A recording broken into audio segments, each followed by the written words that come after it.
We are live now. Okay. Good evening, everyone. RSMDACC Arts and Commerce College welcomes you all to this certificate course in creative writing.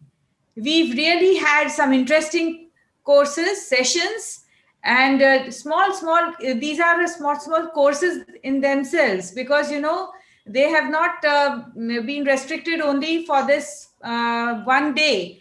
You'll be having assignment also, and the assignments you can submit and get a feedback from your teachers also. So it is going to continue. So, and you can pursue creative writing in your respective colleges, or you can always write to us. And we have a creative writing course over here in our university also. So you are all welcome to join this course. Okay. Friends, start early and work hard. A writer's apprenticeship usually involves writing 1,000,000 words, which are then discarded before he's almost ready to begin.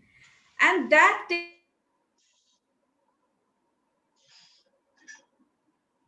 You should write because you love the shape of stories and sentences and the creation of different words on a page. Writing comes from reading, and reading is the first teacher of how to write. Today we have a story writer with us, and yes, we are going to interact with her, but before that, I'm going to introduce you to her. So today we have an expert in creative writing, that is Sheila Bhattacharya from Mumbai. And she has done her MA English from Jadavpur University, Kolkata, B.Ed from Kolkata University, and M.Ed from Annamalai University. Sheila Bhattacharya is an English language and literature teacher. She has been teaching the IB curriculum for the last 8 years. She has been associated as a writer with the Impish Lass publication for a couple of years, writing poetry and short anecdotal stories. She has written history textbook for grade 9 and 10 for the ICSE curriculum. She has edited research and academic journals for Tata Institute of Social Sciences. However, she says her happiest moments have been trying to be a mother to independent-minded kids. So I'm going to ask her about this. Yes, and Sheila, first of all, before I ask you anything, please tell us about yourself. What kind of a person you are? Because, I don't know you. So first of all, we all would like to know a little bit about yourself. Well, I'm actually just the two things I am. I'm a mother on one side, and I'm a teacher on the other. So that sort of sums me up. And I teach the senior kids, so they're actually not. I don't look at them as students. I look at them as friends. Yes. And I learn a lot from them. And those independent-minded children keep me grounded. So I'm in touch with. The latest music because they listen to it. If I say I don't like it, they have lots of things to say why they like it. So it's so I think that's roughly me. I think life should be fun, and I try and make it as much fun as possible. Yes, but with these children, with today's children, do you think that creative writing is a little bit different than what it used to be earlier? Absolutely. Creative writing has changed.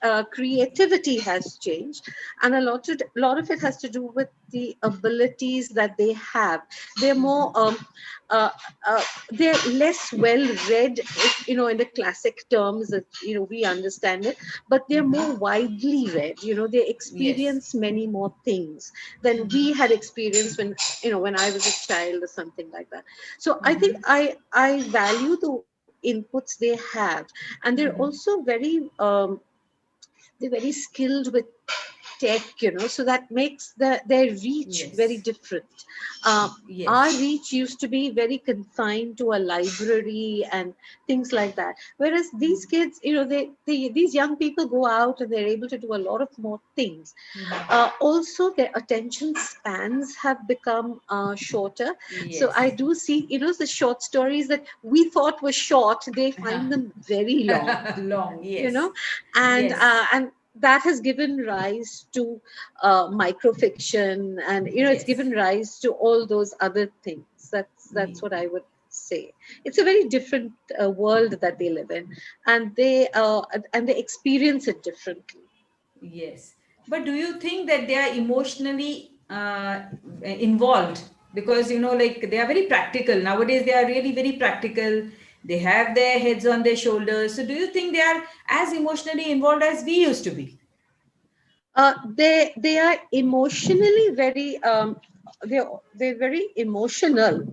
Yeah. That I will definitely say, but maybe their things that they get interested in, and their involvement is at a different level. We were very focused on family and people just around us, but their reach is much more. So I mean, if you see the world around us right now, the political movements, etc., you can see that it's fueled by young people, and they're doing it because they are involved, and Yes. they are emotionally Yes.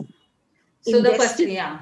So the perception also changes when you have a lot of Absolutely. exposure. So the perception changes. You like tend to know different people from different part of the world. So because you are not narrow-minded, and you learn so much from different cultures, and because of globalization also, I think they keep on reading so many things from here and there, not only from Indian this thing, but from everywhere. Absolutely. So that has Absolutely. widened their vision also. So I think Absolutely. yes, so their writing, their thinking, their imagination is really going very different. And so that's why the kind of inputs they require from us, that also is different. They Absolutely. really, because you cannot cater to the needs of the children as we used to do in olden times. We have to think about different ideas. So how do you think about how do you cater to their needs, or to these modern A children lot of needs? it is actually uh, normally when I think of teaching, or I think of talking to them, I normally involve their ideas. I mean, it's very difficult to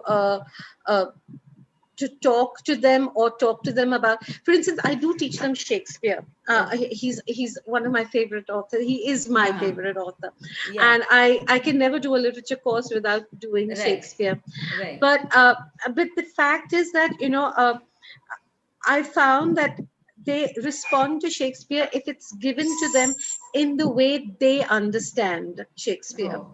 And Uh-huh. so the tragedy is the tragedy of Macbeth. I mean, this year, in fact, a lot of my students wrote beautiful plays on Wow. the tragedy of Macbeth. And Okay.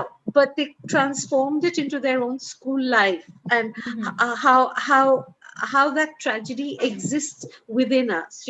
So it's basically being able to bring whatever literature I know, or and bring it back to what they understand. Uh-huh. uh, and that really connects them. They enjoy that. uh, we've Yes. done uh, uh, we've done lots of these kind of stories which are actually very alien to them, but Yes. they do respond, because if you the human quality does not change. It does, we it doesn't matter whether you're Zulu or whether you're Eskimo. You Yeah. still feel hate, you still feel hurt, you still Yes. feel love, and you still feel Yes. passion. So Yes. if you bring those emotions out, I think they connect very well. Yes. you know Emotions are the same. Yeah. yes, yes. Definitely. And do you teach history also? You've written history books. So I I thought you used to teach teach history. history. I used to Okay. teach history, and I love history, and I love doing history, and uh, Uh-huh. and I do feel very hurt by the kind of history that is taught in our schools and the curriculums Oh. that we have. But Uh-huh. because so much is left out, and Oh, right. we have just so little time to do it, because Yeah. history requires a lot of time. And I think historical fiction becomes, therefore, very, very important way to teach them history. In fact, Yes. some of the texts that I pick are based on historical events, Uh-huh. which helps them understand that particular period. Yeah. And you have composed poems also. What kind of poems do you write? I write. Uh, I write what I feel. Mm-hmm. And I think, and that's what I advise people who are doing creative writing, that Yes. you must write about what you know. This is actually taken from Jane Austen. Jane Austen's nieces, she was, if I don't know whether you know the story of Jane Austen, Austen's life. It was Uh-huh. quite sad. I mean, Yes, in those yes. days were treated quite badly. Uh-huh. And she actually brought up her brother's children, and she Yes. was always there for them, and they were very close to their aunt. So Mm-hmm. she would write, and when the children would come, she'd put a blotting paper over it so that they didn't destroy it. But the children grew to love her, and a lot of them started writing. And she actually tells, this is a piece of advice I always give my students, because I find this taken from her. She actually advises them that don't write about things you do not know or you do not feel. So if your character goes to Paris and you've never been to Paris, Uh-huh. let your character go. Mm-hmm. You don't go. So you meet up with the character when the character comes back from Yes. Paris. So that's the kind of writer I am. I Uh, write whatever I feel, whatever I see.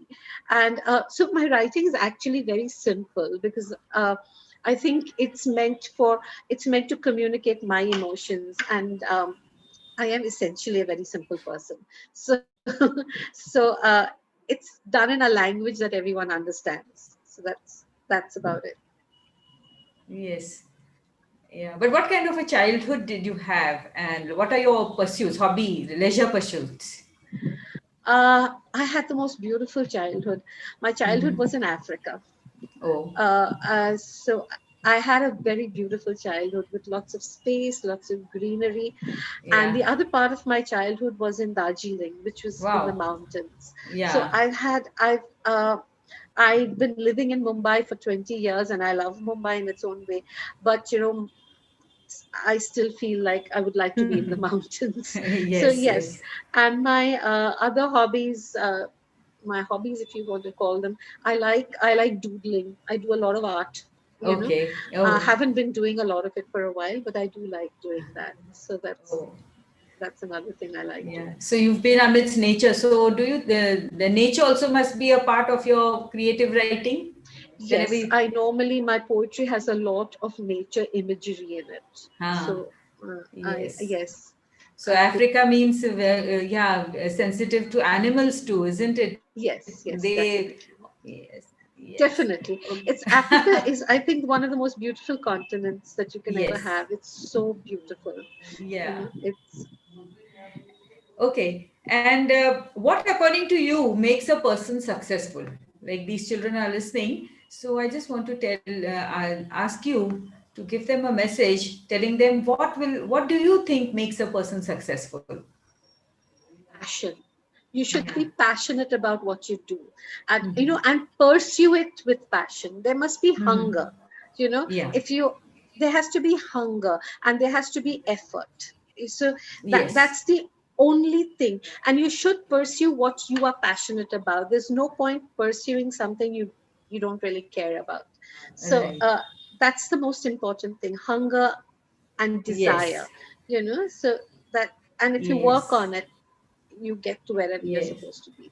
But nowadays, I think the children are not able to make up their minds what they really want to do in life. That is one thing. And secondly, they are into too many things also. They are into sports also, they are into arts also, they are into academics also. In India, even parents want their children to be experts and in everything. Like they'll teach them, in school, they are pursuing their academics, but in school also they are pursuing so many hobbies, but they were like learning tabla or dance or something, but everywhere they want the children to excel. So even the children don't know where they really want to go. So actually, how do you think they should select what they really want to do in life? It's I think somewhere all of us know what we like to do. uh, Mm-hmm. I won't give out parenting tips simply because I don't think I'm a great parent. but but the thing is, if I had to say one thing, I would say is, uh, uh, you should allow them space. I think, Yes. we crowd people too much. We are a populated country, and we tend to Yes. crowd people too much. And we Yes. also have terrible deadlines. You must do this by your 21. You must be a graduate by 23. You must be a postgraduate by 25. You should be a PhD. Life isn't like that. I mean, Yes. I Yes. actually started writing and publishing when I was much, much older. So it Yes. doesn't, we don't have to follow a timeline. Yes. We don't have to follow. I Yes. think the most important thing is to be yourself and to be a good human being. That Yes. is the most important thing. That Yes. we are good human beings, and I it doesn't matter at what age we are. Yes, you that's know a very great, yes, that's a very nice message. And I think people should realize, because, everybody is in that rat race, everybody wants to do everything. So, and as far as creative writing is concerned, the creative writing is always a hobby for students. It's never, they never do it for bread and butter, or they never think that they are going to make it their, what you say, profession, because during their school days or college days, I don't think they ever think that they are going to become content writers or something like that. But then if you want to inculcate this creative writing in them when they are pursuing so many things, what do you think they should do? Keep on writing? How should they find time? I think now there are lots of platforms. There are blogs that they Yes. can create. So, I mean, if you like to, I personally write because I think I express myself better when I write than when I'm actually speaking to somebody. So, Yes. and I can, it gives me an escape from, Yes. the mundanity of life and all Haha. the general hassles that we have. Uh, Yes. and there are so many platforms now for young people. They should pursue it, and what I personally feel about writing and creativity and English, which is normally not given so much importance by parents, by students, by Yes. anybody, is the fact that it is about communication, and you need to communicate. If you are able to communicate well, about 50% of your problems are solved right there. you know uh, Yes. it's a lack of the ability to communicate that affects, we churn out engineers by millions, but most of them cannot Yes. even express their Communicate. ideas, Yes. Yes. Yes. what they feel. And we do this systematically to all little boys. They Yes. So we do not encourage them to talk. you know Yeah. uh, Yes. we do not we never ask them how are they feeling. uh, I Yes. think that is a mistake. That is a big Mhm. mistake. Uh, as a society, as a mistake that we're making. And Mhm. I mean, I would love to change that. Yes. And but do you think that the students have the vocabulary, the ideas to really write? Oh, they have the ideas. They have the ideas. I have never met a child or a young person without ideas, just bursting forth with ideas. Yes, Yeah. but they often do not have the vocabulary to express Yes, those to ideas. express. And Yes, that yes. is because they don't read. Reading gives you a Definitely. vocabulary, gives you a latent vocabulary to, finally you can use when you can express yourself. Yeah. And you said you've been editing research journals for Tata Institute for Social Sciences. So, what kind of research are you involved and interested in? Well, I normally do any kind of stuff that they are dealing with. So I normally ask them about education, the ones that they do on education, Uh-huh. and they do on women's rights and women's, a very Mm-hmm. interesting one they did was uh, about missing people. Okay. Uh-huh. There's a large population that gets lost every year, you know Yeah. and it's on human trafficking. I mean, very simply, it's called human trafficking, but it's Uh-huh. way beyond that. Oh, It's about people who've just disappeared, and you don't know where they are. you know yes, yes, so they yes. actually mapped India, and they did it from every state. It was a Oh, huge project, and it was a very uh-huh. interesting project. It was, I think, Yeah. primarily a very, very interesting project. Wow. Yes. And like we would like to listen to one of your poems. So if you have something handy, we would whatever you have published with your this impish I last don't have, publication. You said is it okay, acha? I don't have anything handy. Okay, I'll try and get you something. Mm, since I'm dealing with students right Uh-huh. now, I will try and uh, read out something that has got to do with. Uh,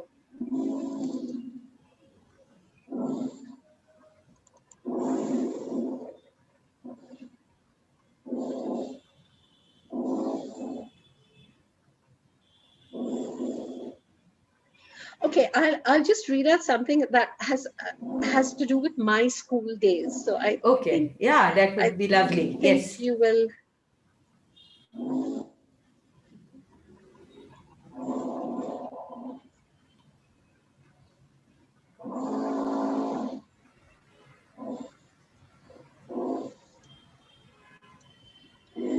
This will basically sort of tell you about the kind of school we had, and the kind and what I miss for my children and I miss for my students. Okay. Okay. My perfect winter day takes me back to the memories of the mist rising through the valleys at dawn, like Mm-hmm. soft hush of cotton round the rich green conifers. We stored away breakfast in our warm overcoat pockets. We would lay the coats down on the stubble grass on a green slope with bare trees, looming like giant senatorial scarecrows around us. Lie on them, stare up at the blue sky with patterned white clouds floating like graceful actresses on a screen, till the sky would spread out in colors of pink and purple along the horizon of layers of indigo mountains. So many layers that they seemed to stretch across eternity. The darkness and the biting cold breeze would force us back. The day would end with fingers shivering round a hot cup of soup. We would sit, eyes brightened by the redness of the heater, with books of undone homework and bated whispers of horror stories and gossip. A soft sigh as toes curled round a hot water bag, sleep enveloping our tiredness in a warm hug. That was pretty much my school in Darjeeling. Wow, I could guess from the yes, it's everything revolving around something cold, and it's. I think so. I could guess it is something. Maybe you are talking about a place in somewhere in the north Yes. only. Yeah. It's at Darjeeling. We were really lucky because we grew up at a time where I was a boarding student. I was in a residential school, so there's an Uh-huh. enormous amount of freedom, and we had this lovely green slope of grass Oh. where we could actually spend our days, bunking classes and having a good time. So yes, So I boarding don't think. school means you are an independent type of a person also, isn't it? Oh yes, I Right from am. yeah. I am. I So am. yes, so that is a different mental makeup. You are very confident, and I think I don't know you. whether I'm confident, but I'm very independent. I know what I like and I know what I dislike. I'm pretty clear about that. Yeah. And yes, now what message do you have for the children? Yes, who are writing, who are participating in this creative writing course. What is the message you have for them? Please write as much as you can. Yeah. Please write about things that are important. Please write about what you see, what you feel. You know, Yes. write because you want to make this a better world, Yeah. because it's going to be your world. Yes. And I am also very sorry we've messed up. Our generation has messed up. All right. But but yes, Yes, so that would now be we my are message. fortunate to, yeah, and thank you, Sheila. And actually, we are really fortunate to have you amidst us here today. And over to you for story writing. All right. I'd like to share a screen. I want to do Yes, a yes. PPT. So, Yes, but, just a but moment. before I I mean, huh? Yes. before I begin, I'd like to talk to all of you. This is, I've been watching all the lectures that have happened. There's so much of interesting information that you've had. This Yes. particular lecture is not a lecture. It's much more of what you think and what you feel. So I'd Okay. like you to participate. And I'd Definitely. like to start by saying, I'd like to know who are your favorite authors. Yes, or the So, children can, yes, where do answer. I They begin? can unmute. Yes, children, please unmute and you can answer. I can see Rutuja. Sudhamurti. Oh, good. Rutuja? Sudhamurti. Wonderful. That's nice. All right. And Risa, who do you read?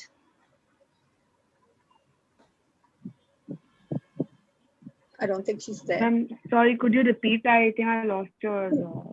Yeah, who do you read? Who's your favorite author? So I recently read The Forest of Enchantments some months ago by I'm actually not getting the author's name correctly. So I think that was a really nice book. It was a version of Ramayana from Sita Ma's point of Yes. view. Yes, absolutely. So Yeah. she's currently my favorite author at the moment. All right. Krushi, who are you reading? I am not You should be. bad. You should. I did try actually, Okay. but I need to like actually dig up time for that because I have to like start getting used to it. So trying to, Yeah. yeah. Yeah. Shivani, who do you read?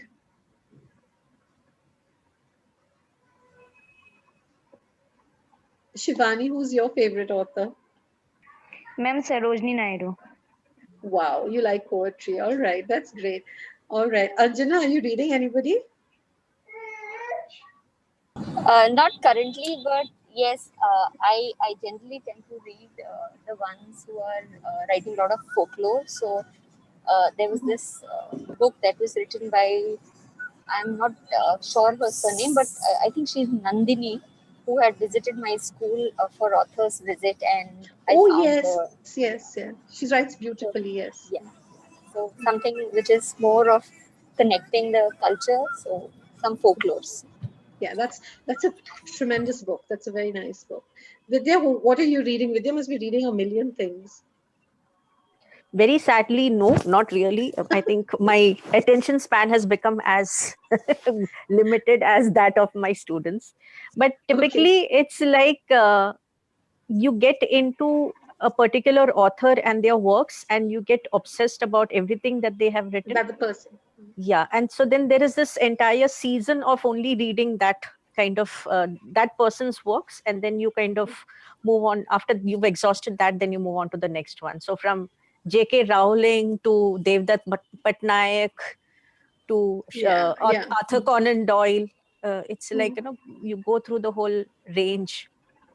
Okay. But then, of course, unfortunately, it's it's the gaps between each author is becoming longer.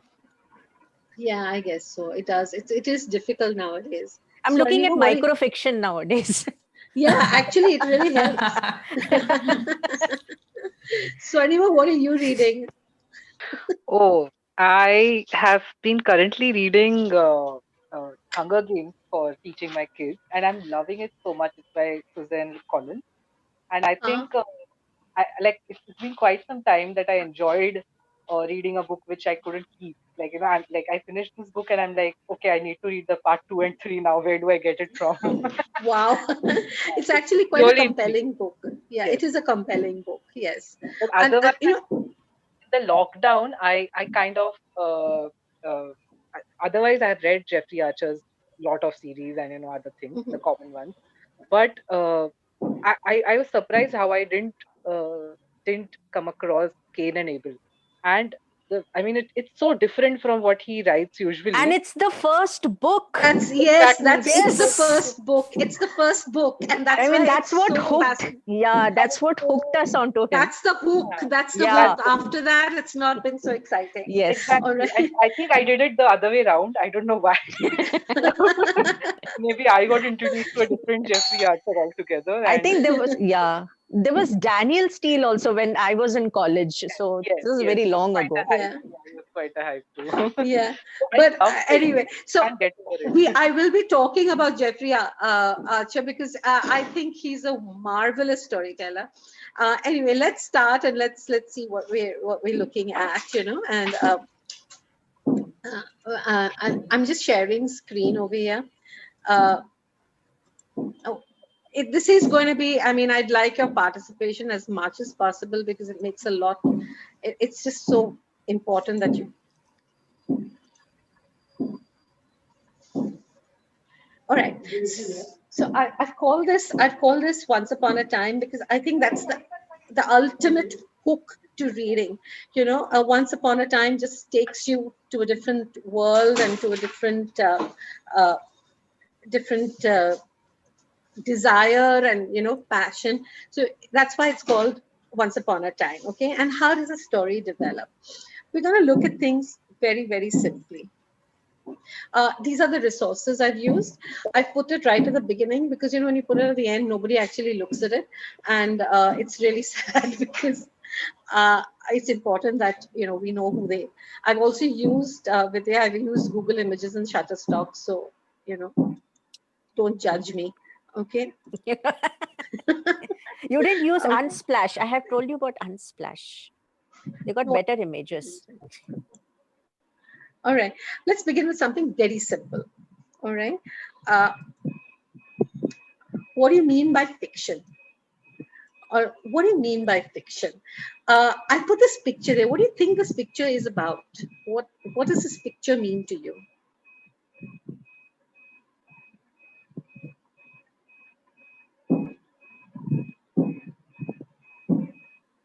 Krishi, what do you think this picture is? I'm not sure I can make out, but actually I'm not sure. Maybe But a just net. guess. What's the first? A huge net with something. Is it a tree in a net? Absolutely. It's a tree. It's a tree. I first thought it was smoke. All right. For some But reason, I thought he's flinging up a net with fish in it. no, that's it. Anjana, what do you think this is? I actually thought it was smoke, and if I was the first one to answer, it would have been something that's coming out of your head randomly, but with large force. Yeah, so it's an amazing thing, and that's why I picked this one. It's actually a tree covered with cobwebs. It's not a tree covered with net. Spider webs, yeah. Spider webs, it's covered with spider webs. So so the thing is that that's what fiction, that's how I view fiction. There is a tree, there is something very real inside, and then you sort of net it up and spin your own yarn around it. So that's what I would say. But what do you think fiction is? Now let's have a look at what I've just given a couple of hooks here. The difference between fiction and reality: fiction has to make sense. And this is by Tom Clancy. I know he's the one who's written those Jack Ryan books, absolute thrillers and things like that. So that's one thought. The other thought that is Dorothy Allison, who's again a very feminist poet. She says it's fun to tease people about where fiction and life intersect. What are your thoughts? What would you say fiction is? Any ideas? Now, what I am going to do over here is I'm going to do something. I'm actually going to take you to a Padlet. I'm going to take you to a Padlet. I'm not going to stop sharing over here. And I'm going to put the Padlet link here. And what you need to do is you need to just put your thoughts down over here. Okay. So I'm putting the clip onto the chat. And and you can have a few minutes to actually look at the Padlet. I'll share the Padlet, and that's the. I've had a few people.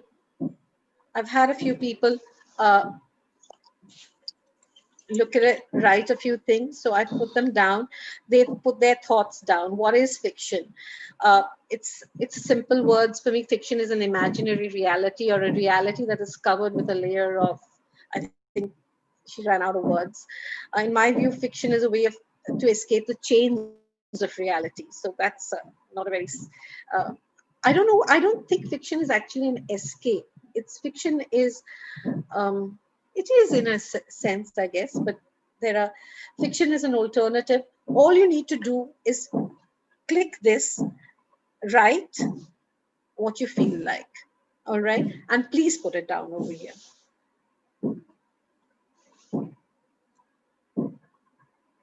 So just click on that, and I hope someone is writing. I don't see anyone. Oh, come on. All of you should participate. All right. Now, it's there. Please do it as and when you want to. All right. So that's okay. Now let's go on and see what else is there.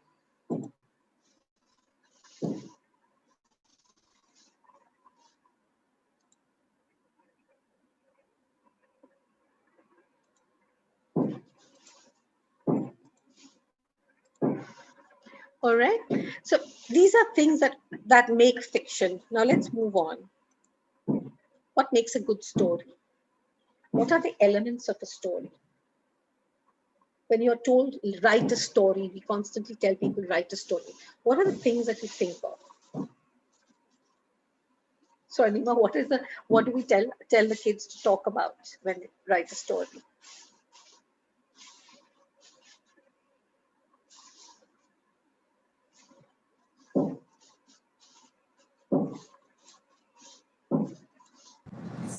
We talk about characters. We talk about the elements. Yeah. elements. Okay, so we talk about character. Very good. We talk about character. Okay, we talk about setting. We talk about character. We talk about a conflict or a problem. However, this would not make a great story. We think of the most beautiful setting. We think of the Himalayas, all right, beautiful place. And we think of the most magnificent characters. And we think, okay, we have these beautiful, good-looking family.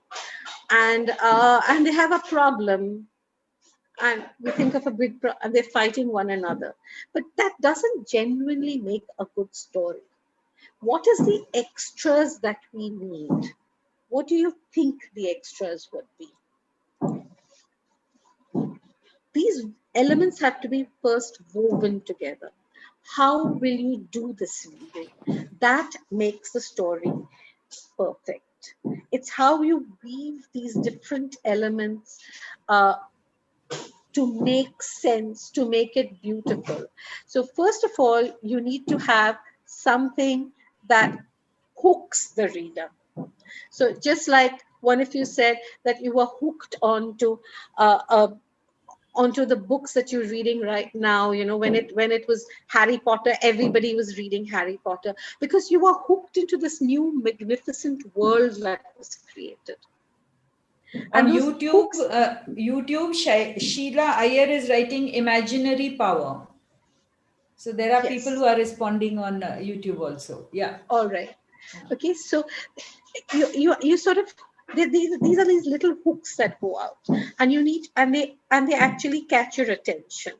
So now these are the things that we need to really think about, because what are you drawing your reader into? What do you want to draw your reader into? What is the story that you want to tell them? And the other things that we do is we actually have conversations, the people talk and they interact. So you need the hooks and you need the conversations. But what are these conversations about? what is it that you as an author want to tell your reader? That becomes extremely important. And the beauty of your story and how well it is received depends on these two elements. Now let's have a look at this. Let's look at some of complex relationships. Now these relationships are not, they are unknown. As an author, when Shakespeare wrote, he never thought that somebody in India, he didn't even probably hear of India, somebody in India will be actually teaching his texts. He never wrote for children to sit in class and read it, or graduate students to sit in class. What was he writing for? What was he aiming at? He was aiming at getting people to come and watch his plays. So when you are thinking about it, the author-reader relationship is extremely complex. It is a relationship that the author sets. Now, it can be expanded, but the author actually sets the tone. So as an author, you need to worry about what is it that you're trying to tell them. Is it something that is important, or is it something that is important to just you, or is it something that is trivial but needs to be spoken about? Now let's have a look at this. What is the relationship between the author and the reader? The reader is taken on a journey by the author. It's a long journey, and this journey is is pretty much what the author views. That's the theme. What is it that I want to tell my reader? So when Shakespeare was talking about Macbeth, what was he trying to tell the reader? He was trying to tell, what do you think he was trying to tell the reader? Maybe about like the common flaws that even the great leaders could have, or like human flaws that great leaders could have. Yes, one, okay, that's one thing. Anything else you think he was trying to tell the reader?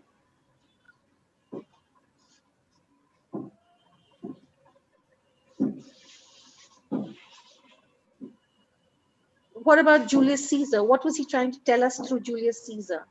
Is it just about a great man's death? Is that what he was trying to talk about?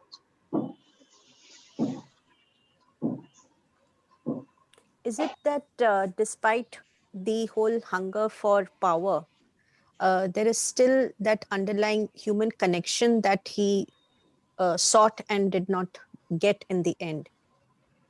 That betrayal that Absolutely. he felt. Yes. So, both these stories are about people who value the wrong things. Macbeth valued ambition, and at the cost of his own sensibilities, his humanness, his emotion. So at the end of his life, he feels like a failure. And and Julius Caesar, the last thing he had to say was "Et tu, Brute," then Paul Caesar. That at what cost have I got this? Even my friend betrays it. So these moments, these are the themes that actually that propel a story. This is what hooks people on. Now let's do a quick little quiz. Let's see. The direction of this journey depends on the author's point of view. Okay, and we're doing a short quiz. As an author, what is it that you want to say? Match the headline to the fairy tale. These are very simple fairy tales. Okay, so I really want I want you to look at it carefully. Let's first look at the headlines. We have something: random auto checks held after Night Stalker attack. Poisoned by too much Botox. Homes not harm. This is obviously someone protesting. Okay, these are headlines that hit us on a daily basis. We see them all the time. All right, they and we sometimes, most of us don't do anything about it, but for an author, they become points that you want to talk about. All right, and let's see what you think this is. This is, can you identify the fairy tale?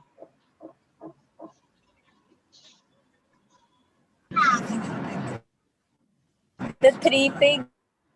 Yeah, absolutely. The Three Little Pigs.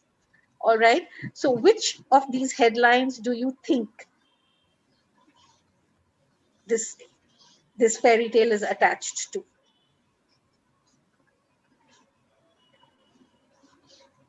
The last one, homes not harmed.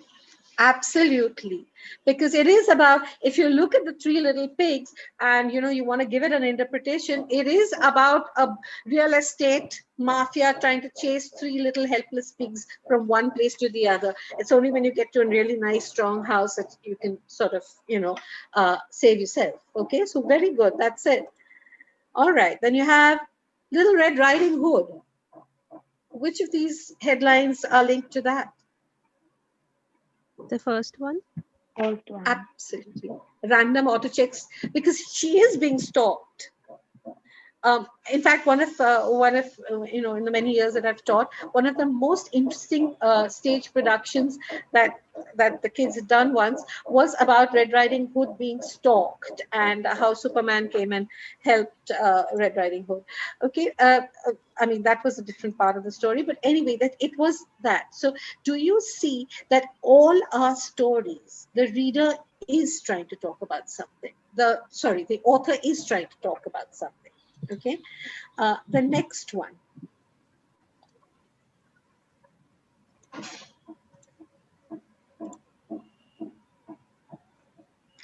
Is The Ugly Duckling. I'm sure this is not the best one, but it is about Botox and trying to look pretty and etc. etc. So that is The Ugly Duckling. Okay. Now, what about, let's look at other topics. Like, what about the ant and the grasshopper? What do you think the author was trying to tell us through that story?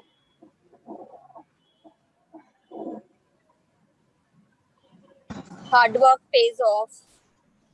Okay, hard work pays off. That's very basic. But that's a very good, that is the actual answer. But they look a little deeper. Is there something more to it? Is there something more political in it? You shouldn't be.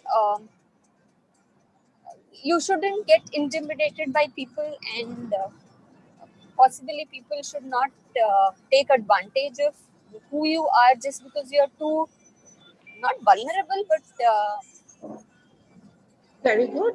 That's also true. That's absolutely true. But it is also a story of, if I was Karl Marx, I would have said, I would have used that story and said it's about the lazy capitalist and the hardworking communist. All right. So do you fat see cats that and the laborers? Yeah. So do you see that all these stories have an agenda and can be used for an agenda? What is it? I'm going to tell you, I don't know how many of you read this Roald Dahl story of Lamb to Slaughter. I find that an amazing story, and I'm going to talk to you about it, because it's about this. It's a story in which it's about a married couple. The husband comes home and tells the wife that he wants to divorce her. And what she does is, and she takes it very calmly, she doesn't say too much. She goes down to the cellar, gets out a leg of lamb, which she wants to make. She's planning to cook it. She comes back and he's standing at the window. She hits him on the neck and he falls down dead.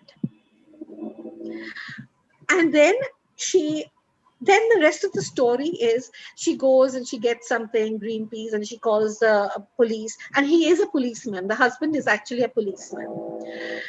And so all his friends come in and they are all wondering, how did this happen? Who could have done it? And she says, it's got so late. You must have dinner here, because he would have wanted you to have dinner. And she roasts that leg of lamb and serves it to them. So the murder weapon is also, it's gone.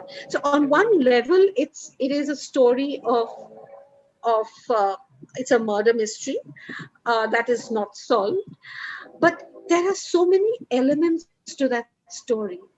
how much grief this woman would have had that she actually hit this man. How clever she was, and I asked a lot of people whether they are, and young people actually, do they think it was the right thing for her to do? And I was amazed when they said, yeah, that's perfect. She should have done that. I mean, so okay, someone wants to divorce you, but do you really need to kill the person? Of course, you can say that she didn't intend to. But do you see that these short stories, they're very tiny stories, but they really talk about a lot of things. All right. And this is what I want when you're writing, keep that in mind, because your readers might be of different age groups. They might be of different leanings. So if your story has to really touch a lot of people, it must cover a lot of area. And it can cover area only if you think about what is the theme, what are the messages that you're giving out. Okay, so that's one important thing. What are the themes that you can think of? So here we have two headlines.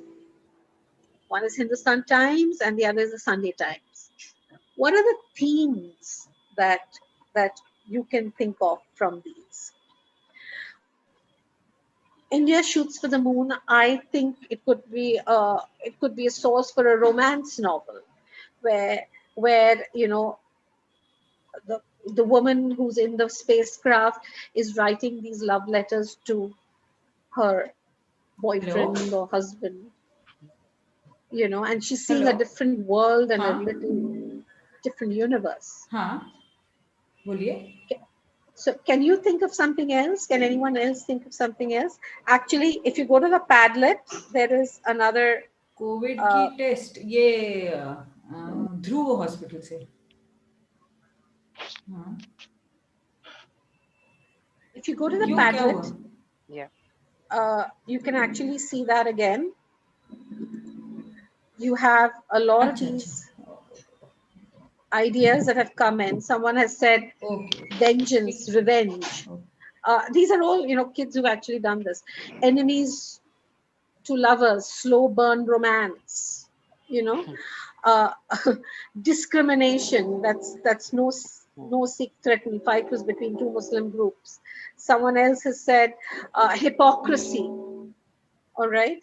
So it's quite, you if you notice, a lot of people have thought of a lot of other ideas, and this side we have people on Earth and some alien planet decide to meet on the moon and discuss problems. So this is a sci-fi story, a journey about difficulties an individual faced, possibly women's rights and race, hope, stepping out of your comfort zone. So do you see that these are themes that come out from every day?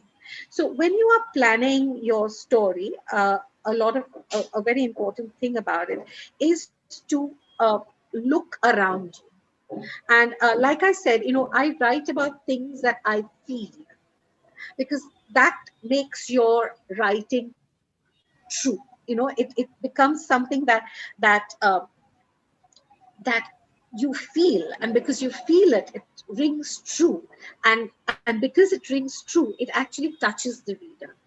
So think, you need to think about a lot of these things when you are actually writing your story. What is it that I want, uh, what is it that I want to tell the reader? What is it, uh, what is it that I notice that's going wrong around me? What is it that worries me? What is it that makes me happy? Because your reader is just another human being like you. And probably if that's what you are thinking, you can make them feel the same.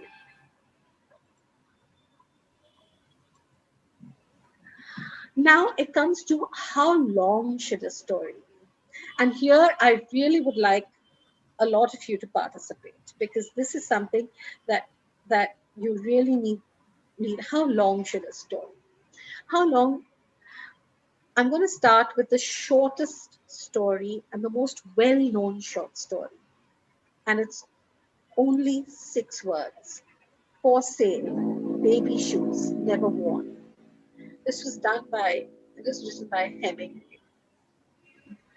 It tells you an entire story of a broken heart, of a mother who's never held a baby, the pain, the anguish.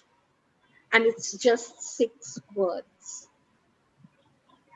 And I think the most chilling horror story is this one. There was a picture in my phone, sorry. There was a picture in my phone of me sleeping, and I live alone. I just think it's really chilling. It's, you know, in a day and age where stalking is such a fearful thing, it's really frightening. Now, I want some of you to think of 6-word stories about someone you miss terribly. Please think about it quickly.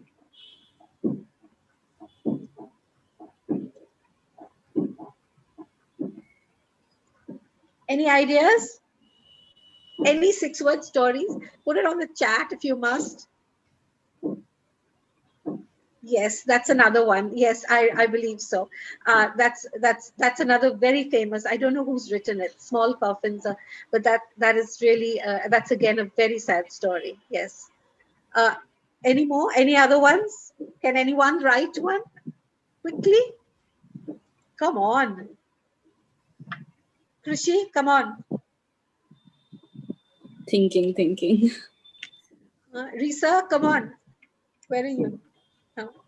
Yes, ma'am, and I'm trying to just get words Think about together. it. Okay, get it together. Okay, I'm going to show you some of the other ones, all right? So that you can, these are all done in class very quickly also, okay?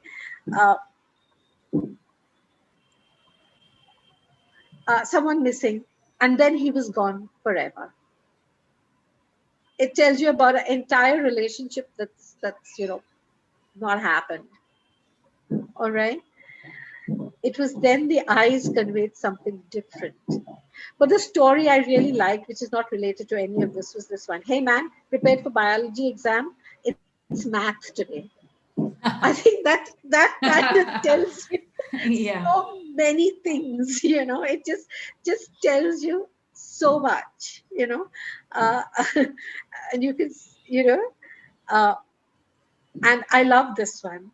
This is because another one I asked them to write about, which was this one, 6 words about a story about temptation. Things that ruin you leave the sweetest taste. It's, I think, really, really remarkable. So please add to this. I put the Padlet link. I'd love to see some of these there. And right now, I'd like some of you to tell me some of your stories. I'm going to stop here for just a few minutes. Sit down, think about it, write and share.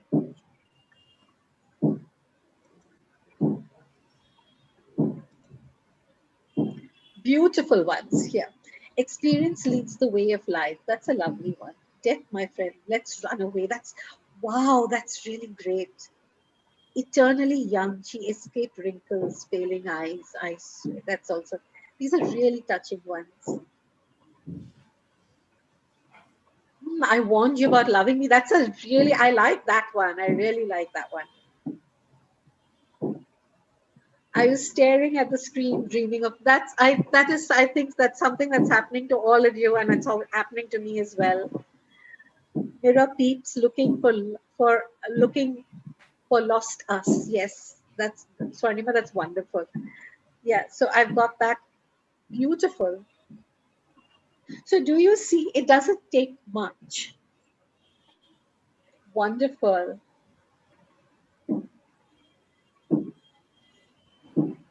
Wonderful.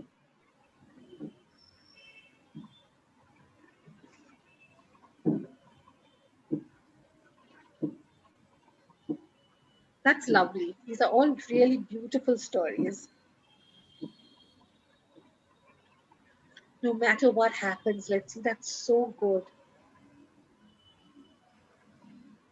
Don't open your heart in every knock. That's also so right. Yeah. That's a cautionary tale. Any more coming? Shall we? Please share. We'll look at it at the end. All right. Don't stop and add these to the Padlet if you can. That would be lovely. And those who are on the YouTube, please add to the Padlet. I don't know whether you have the Padlet link, but you could add to the Padlet. It would be lovely because I can't see you. You know, so it's very disturbing. Like Krishi said, you know, even staring at a screen and thinking about a classroom, it's so much better.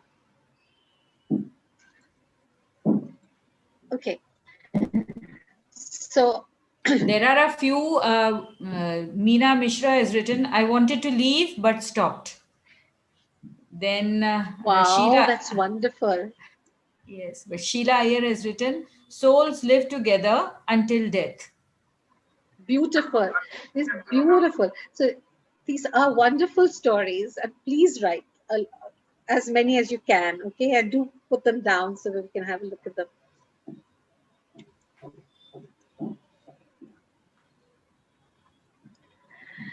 Now we're perpetually searching for a perfect story.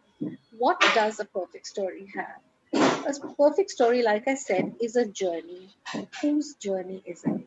It's a character who is walking along and taking you along. The author has to take the reader along, and the character will meet other characters, they will interact, they will have a great time. All right. Sometimes they will go right deep down into the depth of emotion, deep seas of it.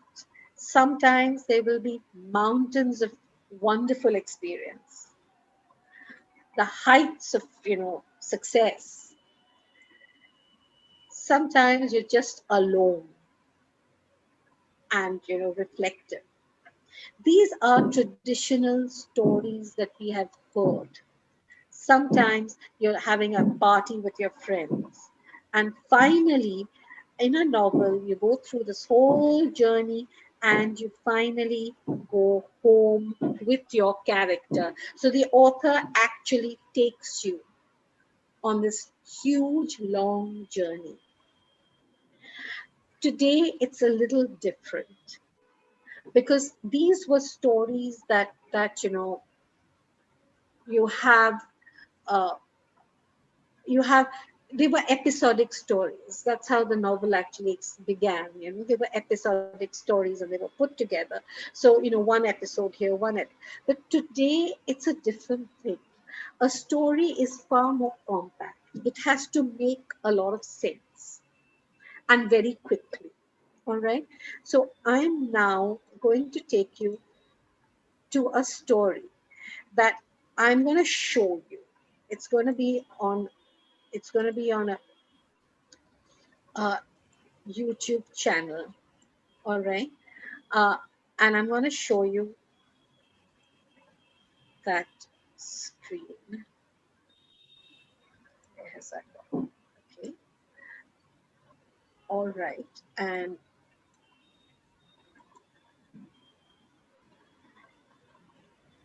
I am going to not put the sound on because I want to tell you and I want you to watch this very carefully. This is from Mission Impossible 7. It's Tom Cruise. All right.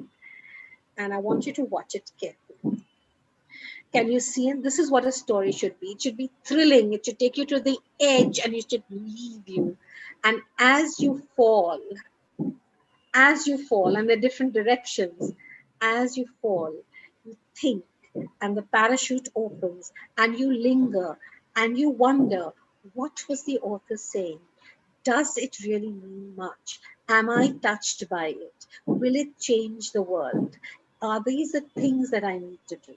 And you gently come down. And this is what makes the story perfect.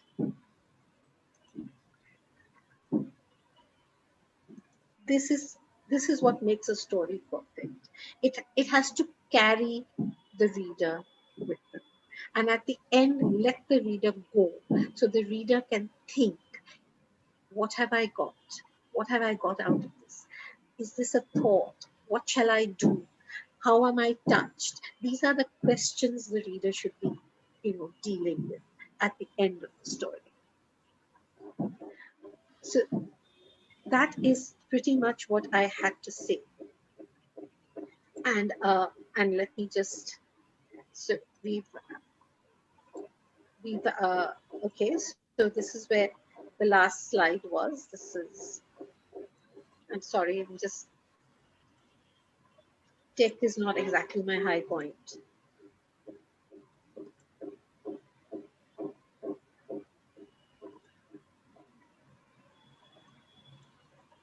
And so this is a traditional story.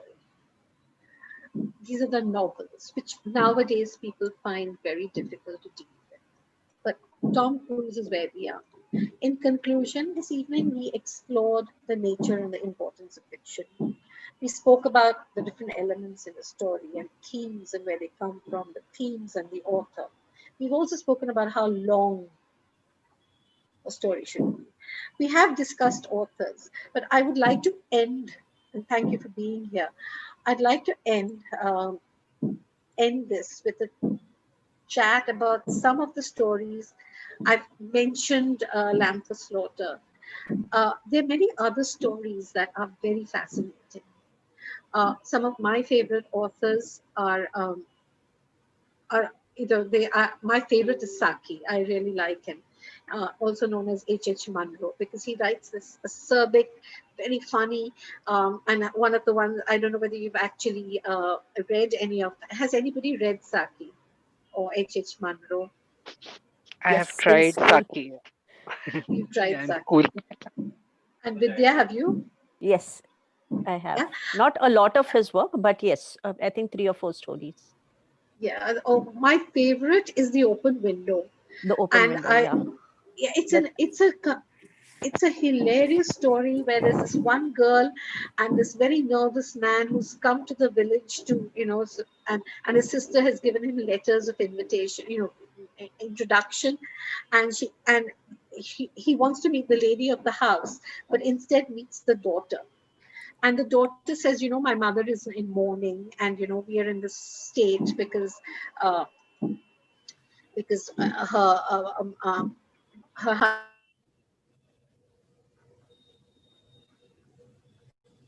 of invitation, Ma'am, I think someone muted you. Okay, can you hear me now? Yes. All right. So, and he gets more and more nervous. And when the lady of the house comes, she comes just in time, and the husband and the boys are actually coming in, and they're walking in through the open window. So this guy is terrified. He thinks it's ghosts, and he runs. But the idea of the story of an over imaginative girl and what it can do to the rest of the world around them is so beautifully portrayed in that story. So that's one story that I was really very keen to talk about. Another he does is the lumber room, where I mean, Saki has a history of bad aunts in his own life. So this is this aunt who falls into a water canal, and he says, no, I can't pick you up because you're Satan calling, and it's really hilarious. So these are these little stories you should, I mean, they're short but funny. But now when you go back and read them, you often find that the language is convoluted. And for young readers today, they find it difficult, and they don't like reading those stories. But for them, I would say Margaret Atwood. She writes beautifully, very interesting stuff. Roald Dahl, I think all of us like the way he writes. These are stories that you should actually look at, that are clever, they're witty, they show the author's intelligence, and the fact that he's so in touch with reality. That is a very important aspect of writing, that you must be in touch with your own reality. Even if you're writing about aliens on the moon, you must know where you come from and what your reality is, because it's when you know that you can actually tell a story that takes you and the reader far away. that's what I have to say. Are there any questions? Are there anything you want to add? If you've read a better story that you'd like to share, I'm looking at the stories that have been written and they're fantastic. Artist people often lost, often alone, imagining. Beautiful. Is there anything? No one except my shadow walks with me. Yes, that's. This is written by Sheila. Yeah. Meenakshi Kulkarni is writing, nothing is impossible when in the company of your loved ones. True. Why don't you ask them to put it on the Padlet? It would be Yes. They're listening. It would be really nice if they could put it on the Padlet, and we could have, I could. So, Lisa, how did you like it? Are you going to go back and read something? Ma'am, I think Risa had to leave because of some urgent work. She's messaged you about it. All right. And Krishi, are you going to start reading now? Yes, I will. You must. Okay? I was going to message you about book suggestions. Yeah, because you can't design if you don't have ideas, and books are full of ideas. So, and poetess by heart, I don't know who you are, but you've got a lovely name. So who's your favorite story, or what is your favorite story? I'm reading Meluha series now by Tripathi. Yes. Yeah. Yes. Amish Tripathi, and I'm a big fan of him. Okay. Yes. What is your name? My name is Rachna. Okay. Yeah. Okay. That's become a real genre now. It's a really exciting genre of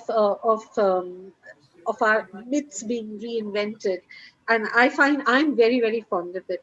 I've read this the Aryabhatta series called Govinda.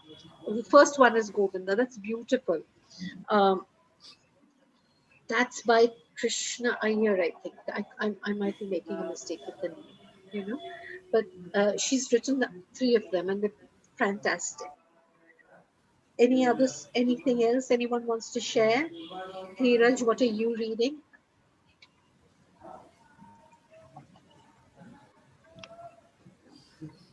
Kshitij Moon is asking you something, ma'am. He is written in the chat box. Okay, how can we add flavor to our writings? Apart from reading and writing frequently, what else do we include? A lot of it, you need to understand that, you need to make your reader see what you are seeing and feel what you are feeling. So you need to put in images that the reader will understand. All right. So there should be a lot of imagery in what you're doing. So you don't just say, I felt scared. How scared? How, so you describe that. You don't say, I'm extremely scared. That's not good enough. I'm as scared as being locked in a bathroom with the lights off and knowing that there's a rat in it. That's how scared I am. So that, and if you notice what I've said is not difficult. There's not huge vocabulary. There's not huge, but it is real. That is a fear that I have, and I've put it there. One of the reasons you'll find that, the film version of a book that you read never seems as exciting as the book is because you see images that actually limit your understanding, because that is the director's vision of the book. But if you as an author can create multiple visions, every reader sees something else, and that you must try and do. How important is research while planning your writing? It's very important. It is very important. You cannot write if you're not writing about if you don't know what you're writing about, which is why I said right at the beginning, stick to things that you know or things that you have researched, and you've really read about. So yes, does it take away spontaneity? If it doesn't take away spontaneity if you're really interested in it. I mean, I'll give an example. I read this book called the Wolf of the Plains. It's about Genghis Khan. It was so well researched and so well written. I actually went back. I knew nothing about him, but that book, which is historical fiction, it was actually fiction, triggered me to go back and read about him. I actually sat up in the night, and there were battle plans that he was talking about. And I'm quite a pacifist. I don't enjoy war, but I was sitting up and reading, and I could imagine those horses. I was seeing those things. So I don't think it's too much of a problem, really. I don't think it really takes away the spontaneity. How to whirl around the story? I don't exactly understand what you mean by whirl around the story, but what I do know is when I write, I do find that the story takes control of me after a while. So, and I let it, because the characters, if you're really creating a character, the character does exists in your head, but exists. So a character does things that a character is supposed to do. And you find that you're writing, and that's, so I sometimes let the story take its own journey, it walk its own path. So that does help to a certain extent. It's also, I mean, another story that this is a Jeffrey it's called False Impression. It's an amazing, it's a bestseller, and it's what I would normally term pulp fiction. But the fact is that it's grown out of something fantastic. It's grown out of the 9/11 Twin Tower debacle. It's about a woman who is presumed dead, but she isn't. And what she does is she takes that opportunity to actually sort out a art fraud. So the story is not about the Twin Towers, and it's not about the pain and all that. It's about art fraud. So when you say whirling a story, you can take it from anywhere and go to what you want to talk about. How you do it, there are many ways to do it. You can, like I said, you can take the Twin Tower and suddenly, find one person from there. Or, nowadays we constantly talk about the other side of the story. Like you can talk about Ravan's last days. What do you think? So you actually get into the character. And through it, when you're talking about Ravan's last days, you need to understand that what is it that you're trying to talk about? You're trying to talk about someone who's disliked, but he's a human being too. So, I mean, the best way to talk about this is to talk about characters that Shakespeare's created. Julius Caesar. He's not someone you like. He's not someone you want to be with. But at the end of it, you still feel that there was greatness. It's the same thing with Macbeth. He's an evil murderer. But when he dies, you actually feel pain. So you're able to do that, Madam, one sec. When we write from our imagination, we find ourselves stuck because we don't know what to do to pull it forward, because we can't decide what our character would do next. Yeah, that's true. That's why you need to plan it a little bit. You need to know what you want the end of the story to be. And I normally work backwards, that I want this at the end. And how do I, work my way through that? So the characters might do certain unusual things, but you more or less know where the end is, and you can bring them around to that, Ma'am, sometimes while writing, I I have this feeling that I'm exaggerating way too much, or sometimes I feel it's like something is incomplete. How can we be satisfied with our work? We're never satisfied. If you're satisfied, you're not doing it right. You must always feel that, you know, stress and tension when you're writing. You can ask my friends, they get tired of rereading and is it right? Is it right? Is there, you know, one opinion is never good enough. You want a million opinions and, you know, you want to incorporate. So there really is, you need to take, you know, when you write something and just say it's sounding good, you will have people to read your stuff. That's the best way to do it. Writing by itself is a very lonely process, you know. The only way you can make it a wholesome interaction is when you ask others to read your writing and comment on it.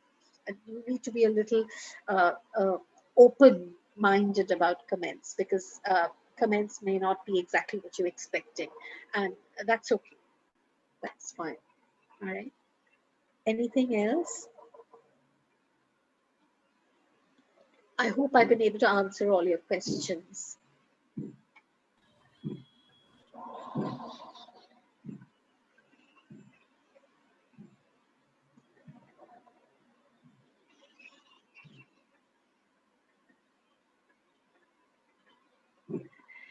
Uh, Depends, you know. It depends on what you're working on. I have worked on multiple author books, but then multiple author does not mean you're writing the same thing. You're writing parts of, you know, it's like actually when they lay it out, it's very much like a computer program. So you have the central core, and then you have different people working on different, you know, it's like a tree with different branches. So yeah, collaboration. I don't know how it works. Amish Tripathi is supposed to be actually doing this. He actually has different authors writing, and then he edits it and brings it together. That's how he says he works. I really don't. I really don't know whether that works or not. But sometimes I guess it does. Does it have to have a message? No. Uh, but if it doesn't have to, what are you, why are you writing? Because you want to say something. Writing is communication, you know. uh, uh, so it may not have, you know, we all should go out and green the world. It doesn't have to have that kind of a message, but you are communicating, right? So it will have, you're saying something. How much of a story should be autobiographical? That's entirely, it's a very individual choice, because how much of yourself do you want to reveal? Um, I'm a private person. I normally don't like to reveal much, you know. So my stories are not very autobiographical. But I won't say that they're not autobiographical, because they're written out in my own experiences. So a lot of it depends on you as a person. How would you like to uh, look at it, you know? So uh, if it's too autobiographical, it gets very personal, and then, you know, there's another element to it. If people don't like it, then you deeply feel hurt, because it's you, you're putting yourself out there. Should we start with short stories? uh, it's a good way to start, but I won't say that's the only way to start, you know. uh, it's a good way to start, uh, because you can, you know, you get used to writing, you know, number of words and things like that. It's a good way to start, but sometimes you have an epic in your head, and you might as well put it out there, you know. So again, that's but I think the people who only stick with short stories, I stick with short stories.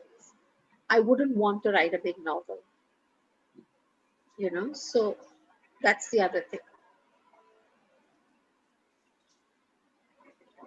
So any other questions? I hope I've been able to respond to all the stuff that you've told me.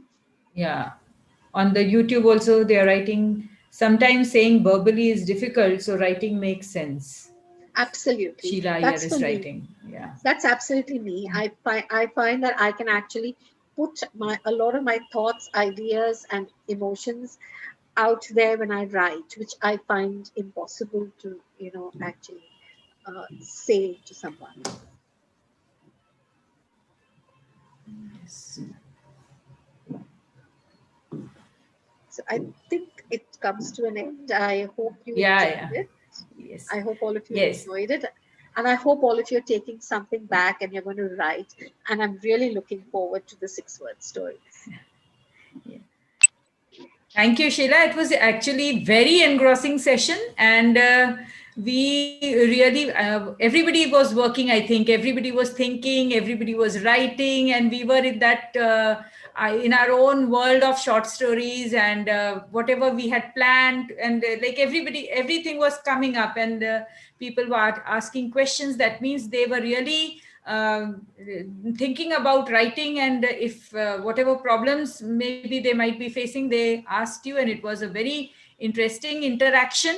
And you took us on a journey to so many different yes, in a short time, but we really traveled here and there. And you talked about the themes, you talked about the settings, you covered each and every aspect of story writing, I should say. And you have really inspired our students, and they would write. And yes, those 6-word stories, they would be posting you also. And even our YouTube people who are watching on YouTube, they have been writing. And everybody, yes, they have, all of them have enjoyed your session. They have all are writing on the chat. Yes, so thank you very much. And Thank you. yes, and we'll invite I'm you looking for another forward to session. the Yeah. I'm looking forward to all those stories to be added to the Padlet. Please do take the Padlet link. Yes, I'll And put it. I'll put it. put it and Yes. ask them to put it on the Padlet, because it is actually a lovely way, and I can actually send you the Padlet so that you can have a look at it and later on. It's a marvelous way of recording stuff. Okay. All right. All Yes. right. Yes. Okay, thank you, everyone. Bhattacharya ma'am and Sheila ma'am. I'm glad I attended this and I made it last minute. Thank you. I Thank you. thank all the participants too. Yes, you made it interesting too. Yeah. Absolutely. Without you, this would have been very, very boring. Yes, That's yes, yes, yes. And it was really fantastic knowing you, Sheila ma'am. Yes. Thank Be you in so much. touch. Yes. Definitely. Thank you. Okay. Thank you Have so a much. yes. Have a nice time. Yes. Have a Goodbye. great evening, and thank you all of you. You were such wonderful participants, and I loved your stories.